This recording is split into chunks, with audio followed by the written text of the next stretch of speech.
Shkruan Arben Malaj.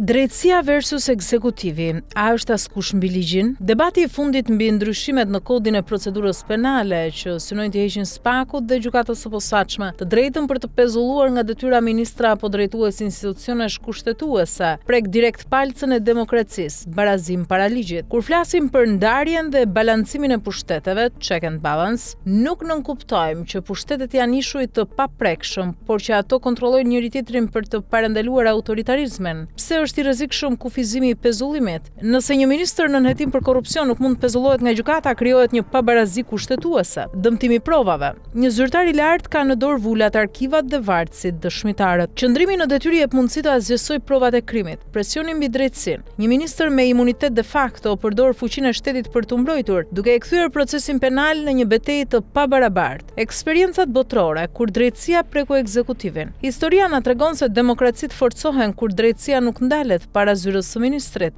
Italia manipulite. Në vitet 90, prokurorët si Antonio Di Pietro shkatruan sistemin e korruptuar të Tangentopolit. Debati ishte I njëjtë, apo ndërhyn drejtësia te politika? Rezultati? U hoqën imunitetet dhe ligji u bë I barabartë për të gjithë, duke shpëtuar shtetin nga kalbëzimi.